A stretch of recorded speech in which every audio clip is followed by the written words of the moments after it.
हर महीने की पहली तारीख से कुछ नए परिवर्तन और नियम लागू होते हैं जिनका प्रभाव आम जनता के जीवन पर पड़ता है।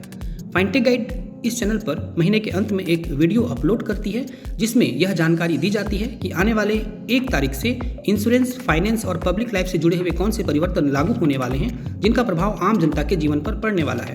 तो आइए देखते हैं कि आने वाले 1 तारीख से कौन कौन से नए परिवर्तन और नियम लागू होने वाले हैं।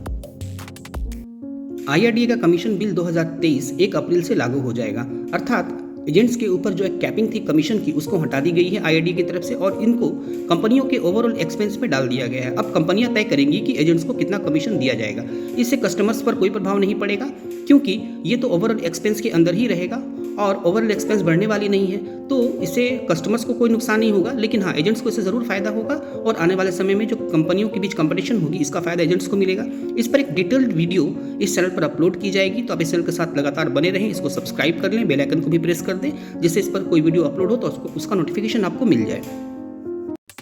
1 अप्रैल से जो नई इंश्योरेंस पॉलिसीज ली जाएंगी जिनका प्रीमियम ईयरली 5 लाख से ऊपर होगा उसके इनकम पर टैक्स लगेगा, अर्थात उस पर जो प्रॉफिट होगी उस पर टैक्स लगेगा।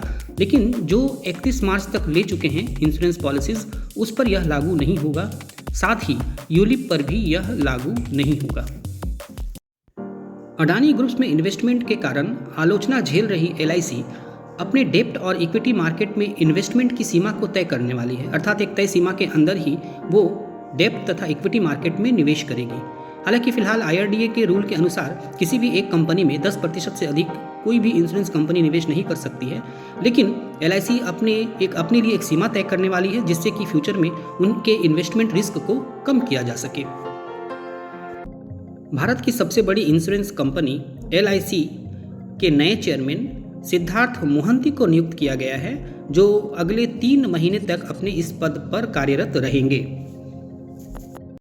पैन को आधार से लिंक करने की अंतिम तिथि 31 मार्च थी, जिसको बढ़ाकर 30 जून कर दिया गया है, अर्थात 30 जून 2023 तक आपको अपने पैन को आधार से लिंक करना होगा, वरना आपके पैन इनएक्टिव हो जाएंगे। फिलहाल यह 31 मार्च तक थी, लेकिन लोगों के बीच पैनिक होने के कारण तथा बहुत अधिक लोगों का पैन आधार लिंक नहीं होने के कारण इसे 30 जून तक बढ़ा दिया गया है। हालांकि 1000 रुपये जो शुल्क है वो जारी रहेगा और 1000 रुपये फीस देकर ही ये पैन लिंक कर पाएंगे। सीनियर सिटीजन सेविंग स्कीम में इन्वेस्टमेंट की सीमा 15 लाख से बढ़ाकर 30 लाख कर दी गई है, अर्थात अब 30 लाख तक 1 अप्रैल के बाद कोई भी सीनियर सिटीजन इसमें इन्वेस्टमेंट कर पाएंगे, जिसमें सालाना ब्याज 8% मिलता है जो हर 3 महीने में पे कर दिया जाता है। सीनियर सिटीजन्स के लिए PMVVY अर्थात PM वय वंदना योजना 1 अप्रैल से बंद हो जाएगी, पर इससे बेहतर स्कीम जो सीनियर सिटीजन सेविंग स्कीम है वो चालू रहेगी और उस पर इन्वेस्टमेंट की सीमा को डबल कर दी गई है। लेकिन जिन लोगों ने भी PMVVY में इन्वेस्टमेंट कर रखा है उनके बेनिफिट्स चालू रहेंगे, उनको जिस प्रकार से बेनिफिट मिल रही है उस प्रकार के से बेनिफिट मिलती रहेगी। 1 अप्रैल तक डीमैट अकाउंट तथा म्यूचुअल फंड फोलियोज में नॉमिनेशन करना जरूरी है, वरना ये अकाउंट ब्लॉक कर दिए जाएंगे। तो 1 अप्रैल तक जिन फोलियोज में तथा जिन डीमैट अकाउंट्स में नॉमिनेशन नहीं है उनमें नॉमिनेशन करवा लें।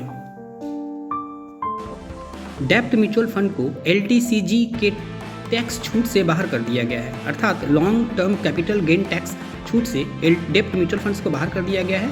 यह टैक्स सेविंग का एक अच्छा विकल्प था, पर अब इस पर भी टैक्स लगेगा, अर्थात इसको टैक्स छूट से बाहर कर दिया गया है।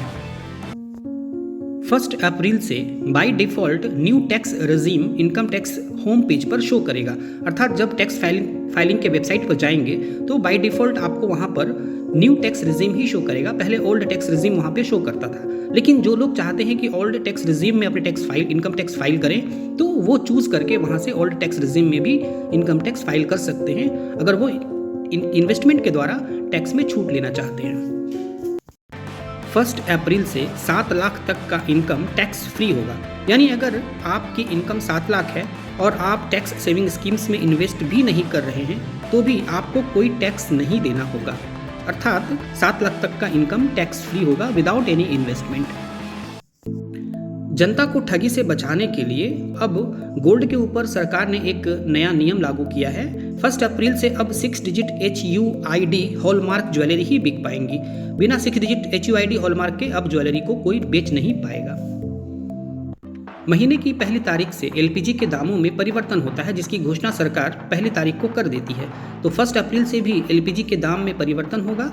अंतर्राष्ट्रीय परिस्थितियों को देखते हुए ऐसा अनुमान किया जा सकता है कि एलपीजी के दामों में कोई परिवर्तन नहीं होगा और जो दर अभी लागू है वही रहेगी। तो ये कुछ परिवर्तन हैं जो 1 तारीख से लागू होने वाले हैं और जिनका प्रभाव आम जनता के जीवन पर सीधा पड़ने वाला है।